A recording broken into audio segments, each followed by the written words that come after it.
పంచపక్ష పరమాను వడ్డించిన విస్తరి కావచ్చు, fully laid platter, లేకపోతే ఒక పాత్ర నుంచి, లేకపోతే ఒక సన్నివేశం నుంచి, ఏదో మన జీవితంలో జరిగిన దాంట్లో నుంచి, లేకపోతే ఇంకో సినిమాలు చూసి, వేరే భాష సినిమాలు చూసి ఇన్స్పైర్ అయ్యి అందులో నుంచి ఒక కథ పుట్టుకొస్తుందని. డాకు మహారాజ్ పుట్టింది ఆదిత్య 369 సినిమాలో. నేను శ్రీకృష్ణదేవరాయలు కృష్ణ కుమార్ని కాపాడుతాడు బాణంతో ఉరి తీస్తున్నప్పుడు, ఆ పాత్రలోంచి పుట్టిన కథ డాకు మహారాజ్ పాత్ర, ఆ వేషధారణ, వాచకం, ఆంగికం అన్ని కూడా పుట్టింది ఒక పాత్రలోంచి.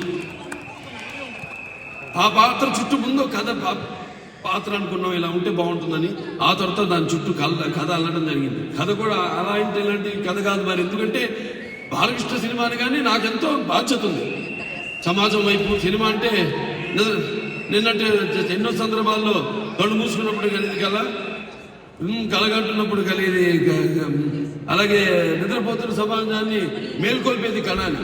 అలాంటి నా ఒక ఎన్టీ రామారావు అబ్బాయిగా, అలాగే ఒక ప్రజాప్రతినిధిగా నా భుజస్కంధాలపై ఎంతో బాధ్యత ఉంది. మంచి సినిమాలు ఇవ్వాలి, ఒక మంచి సందేశంతో సినిమా ఇవ్వాలి.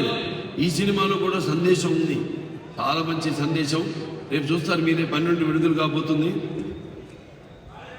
సో ఇలా చేసుకుంటూ ఒక్కొక్క పాత్రని ఎలా ఉంటే బాగుంటుంది ఏంటనేది, ఇది ఒక సమిష్టి కృషిగా భావిస్తాను నేను. ఇప్పుడు ఏ సినిమా అయినా సరే, ఏ ఒక్కడి వల్ల కాదు సినిమా. సో అలాగే నిర్మాత నాగవంశీ గారికి నా మీద, బాబీ డైరెక్టర్ గారి మీద ఉన్న నమ్మకం, మీ ఇద్దరం కూర్చుని మరి అంతా డిస్కస్ చేసి సబ్జెక్ట్ ఎలా ఉంటే బాగుంటుంది అని ఒక డిజైన్ చేసుకుని సబ్జెక్ట్ని చేసిన సినిమాని రేపు రాబోతున్న మన డాకు మహారాజ్. డాకు మహారాజ్ టైటిలే చాలా, ప్రతి టైటిల్ నాకు ఒక ఛాలెంజ్. సరే ఏం చేద్దాం, టైటిల్ ముందు అనౌన్స్ చేద్దామంటే వద్దన్నా, నేనే హ్యాపీ వద్దండి, అది సినిమా టీజర్తో పాటు మనం రిలీజ్ చేద్దాం, అప్పుడే ఆ టైటిల్కి ఫుల్ జస్టిఫికేషన్ చేసిన వాళ్ళతో. ముందు జనానికి ఎక్కాలి, టైటిల్ ఎక్కాలంటే అమ్మానున్నాను, వాడైన ప్రచారకర్తలు. ఏం సినిమా నా ప్రతి అడుగు, ఎందుకంటే నాదొక ఓపెన్ బుక్ అని అందరూ తెలిసిందే, దాపరికాలు లేవు, ప్రతిదీ తెలుసు. కాబట్టి ముందు మరి భావసరాణి జన్మాంతర సౌరాణి అంటారు.